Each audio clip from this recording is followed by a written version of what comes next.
इस साल लोकसभा चुनाव के बाद हरियाणा में विधानसभा चुनाव भी होने वाले हैं। हरियाणा जहां पर जाट पॉलिटिक्स का असर सबसे ज्यादा है, ऐसे में देखा जाए तो हरियाणा के लोकसभा और विधानसभा चुनावों को कुछ हद तक जाट प्रभावित कर सकते हैं। बीते कुछ समय से जाट बीजेपी और जननायक जनता पार्टी से नाराज बताई जा रही हैं। आखिर बीजेपी और जेजेपी से इनकी नाराजगी की वजह क्या हो सकती है, आइए जानते हैं।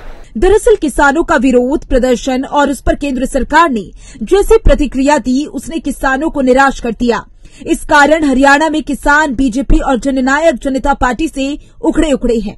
हरियाणा में किसानों का मतलब जाट है। 1966 में जब हरियाणा का गठन हुआ था, तभी से जाट नेताओं की यहाँ की राजनीति पर दबदबा रहा।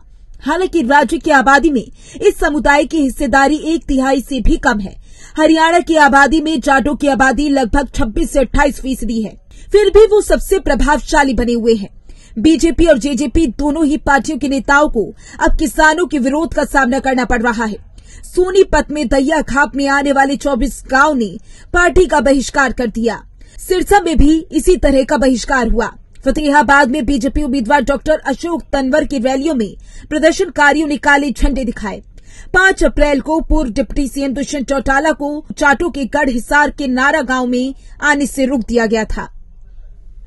हरियाणा कांग्रेस के प्रवक्ता केवल ढींगरा कहते हैं कि राज्य में 10 साल सत्ता में रहने के बावजूद बीजेपी जाट समुदाय के बीच असंतोष को दूर करने में नाकाम रही।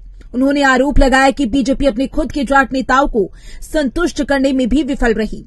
लोकसभा चुनाव में पूर्व बीजेपी प्रमुख ओपी धनखड़ और कैप्टन अभिमन्यु जैसे प्रमुख जाट नेताओं का नजरअंदाज किया गया। एक अन्य प्रमुख नेता चौधरी बीरेंद्र सिंह भी हाल ही में बीजेपी छोड़कर कांग्रेस में शामिल हो गए। एक अनुमान के मुताबिक 90 विधानसभा सीटों में से लगभग 36 पर जाटों की मजबूत उपस्थिति है और 10 लोकसभा सीटों में से 4 पर उनका काफी प्रभाव है। बीजेपी को जाट बेल्ट में वोट हासिल करने के लिए कड़ी चुनौती का सामना करना पड़ रहा है। 2019 के विधानसभा चुनावों में बीजेपी के खराब प्रदर्शन के लिए जाट वोटरों को ही जिम्मेदार माना गया था। अपने 58 साल के इतिहास में हरियाणा में 33 मुख्यमंत्री जाट समुदाय के रहे। 3 जाट परिवारों देवीलाल, बंसीलाल और भूपिंदर सिंह हुड्डा ने सबसे लंबे समय तक राज्य पर शासन किया। भूपिंदर सिंह हुड्डा 10 साल तक मुख्यमंत्री रहे। इस साल के आखिर में होने वाले विधानसभा चुनाव के बाद वो फिर से मुख्यमंत्री पद पर नजर गड़ाए हुए हैं। हालांकि हुड्डा ने इस बार लोकसभा चुनाव की बजाय विधानसभा चुनाव लड़ने में दिलचस्पी दिखाई। भूपिंदर सिंह हुड्डा की अगुवाई में जब कांग्रेस की सरकार 10 साल रही थी, तब जाट वोट एकजुट हो गए थे। 2019 के लोकसभा चुनाव को छोड़कर विधानसभा चुनावों में जाटों ने कांग्रेस और इंडियन नेशनल लोकदल पर ज्यादा भरोसा किया। जाट बेल्ट में कांग्रेस के बाद आईएनएलडी इस वक्त पारिवारिक झगड़ों में उलझी है। जाट बीजेपी से भी नाराज है और इससे कांग्रेस को जाटों के वोट स्विंग होने की उम्मीद है।